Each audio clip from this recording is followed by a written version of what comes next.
Rusya askerlerini Odessa yakınlarında çıkarması керек edi, ama Kara Deniz'de özünden tek kara birlikке kaldırdı. Balaban çıkarma gemisi Цезарь Куников Ukrayna Silahlı Kuvvetleri tarafından yok etilgen 4. büyük çıkarma gemi oldu. O Kırım'ın en cenubi noktalarından biri Alupka civarlarında yok etildi. Bu Ukrayna baş istihbaratında Grup 13 mahsus birliginin Magura ekipajsız gemilerinin Ukrayna Deniz Kuvvetleri ile beraber yapkan operasyasıdır. Це суттєва втрата. Загалом треба розуміти, що це досить великий корабель. Не зважаючи на його розміри, а на його функціонал, можна зазначити, що функціонал у нього так само був досить серйозний, враховуючи те, що ворог постійно лякав Україну висадкою морського десанту. Тепер ці можливості зменшилися ще на роту морської піхоти, і, відповідно, це не може не радувати. Baş istihbarat merkezinin bildirgenine göre Цезарь Куников gemisinde birçok harbiy tejizat bar edi. Bu sebepten cenubi istikametlerde şiddetli patlama eşitildi. Rus harbiy jurnalistleri ve analitikleri de bayağı şamata kopardılar. Bazıları buna muzbet bakmağa bile tırıştı. Слышали о подрыве нашего БДК? Говорят, там привозили снаряды с Тамбовского порохового. Так вот, при всей трагичности ситуации можно заметить, что снаряды детонируют даже под водой.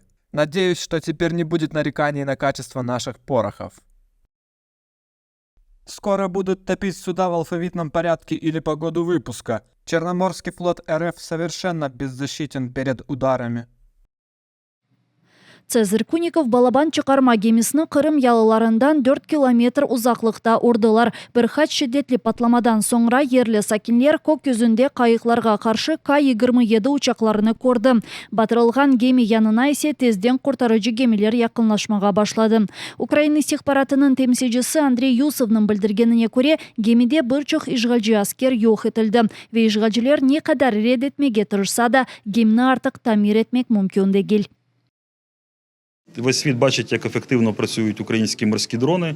Магура – це тепер дуже потужний бренд, точно більш потужний, ніж російські так звані великі десантні кораблі.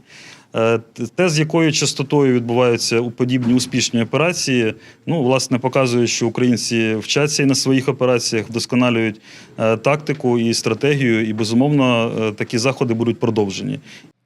Ukrayna kullanğanda Moskva sussa Düşman Müdafaa Nazirligi endi 4. büyük çıkarma gemisinin yok etilgenini hiçbir şekilde izahlamay. Цезарь Куников Gürcistan'a karşı cenkte iştirak etti. Suriye'de Rus askerlerine yükler getirdi. 2022 senesi Ukrayna roket hücumları neticesinde zarar gördü, ama o vakit Berdyansk'tan kaçıp oldu. Sonki 5 ay içerisinde Цезарь Куников Kırım'da 3. yok etilgen Rus çıkarma gemisi oldu. Bundan evvel Minsk ve Новочеркасск gemileri urulgan edi. Daha evvel ise iki Serna çıkarma kayığı ve Donguzlav civarlarında Ivanovets gemisi yok etildi. İstihbarat hizmetinin Grup 13 mahsus birliklerinde kaydetkenlerine göre nevbetteki her bir operatsiya daha da muvaffakiyetli olan. Gelecekte ise daha da çok düşman gemileri yok edileceğini vaat ettiler.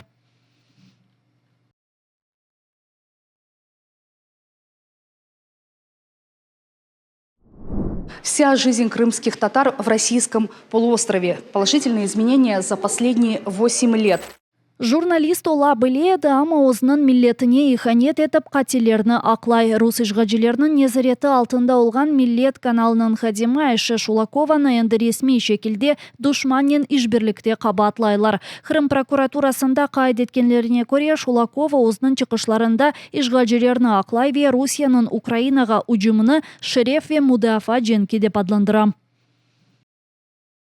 Ведуча систематично просуває пропагандистські наративи РФ та сприяє створенню позитивного ефекту від вторгнення на територію суверенної і незалежної держави, виправдовуючи у такий спосіб збройну агресію ворога.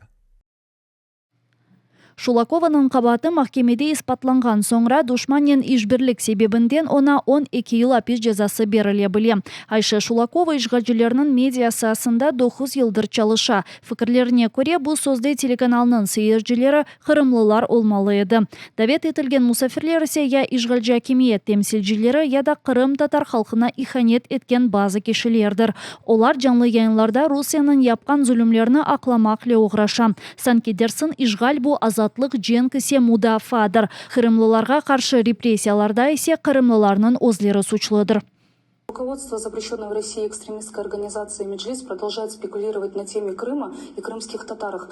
Они бесконечно заявляют о том, что здесь народ притесняют, угнетают. Теперь они перешли на угрозы в отношении всех крымчан. Ишгалчы акимиет рус пропаганда жүмлелерini Кырым татар халкына эшиттирмек истей. Айнен бу себептен Ярамадада АТР телеканалынын ясакланган соңра сөзде Миллет телеканалыны курдылар. Бу акта Милли Межлис азасы Эскендер Бариев хатırlatам.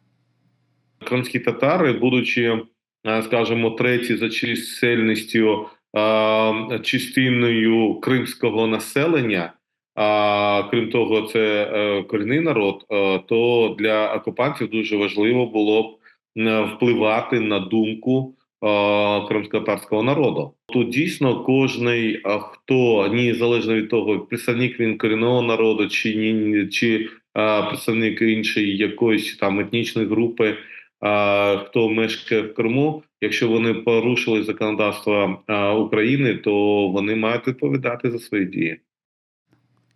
Айша Шулакова ишгалчы каналынын дигер чалышанлар кебі Кырым ишгалінің 10 yıllығына бағышланған промо-компаниясының юзы олды. Ишгалчылерінің незареті алтында бұлынған матбуатның мудирі озны ве дигерлеріні есе да бетер батырды. Лиля Веджатова ресми мұражатында садыжы Айша Шулакова дегилде каналының эпосы чалышанлары Путинны, оның қатил ордысыны ве бұл эсасы женкні дестеклегенлеріні ачыклады. Бір хач вақыт кечкен сон Шулакованы Русия журналистлер бірлігі дестекледі. Москва биржасы ишгалчыларынын Иван Айвазовскийнин хырсызлаган ресимini сатышка чыгарды. Да 2017 сенесі Интерпол прокуратуранын талабынен ресимini халкара кыдырууга илан этти. Бу акта өзүнүн X ичтимаий агында Кырым прокурору ве сабык баш прокурор муавини Гүндуз Мамедов билдирди.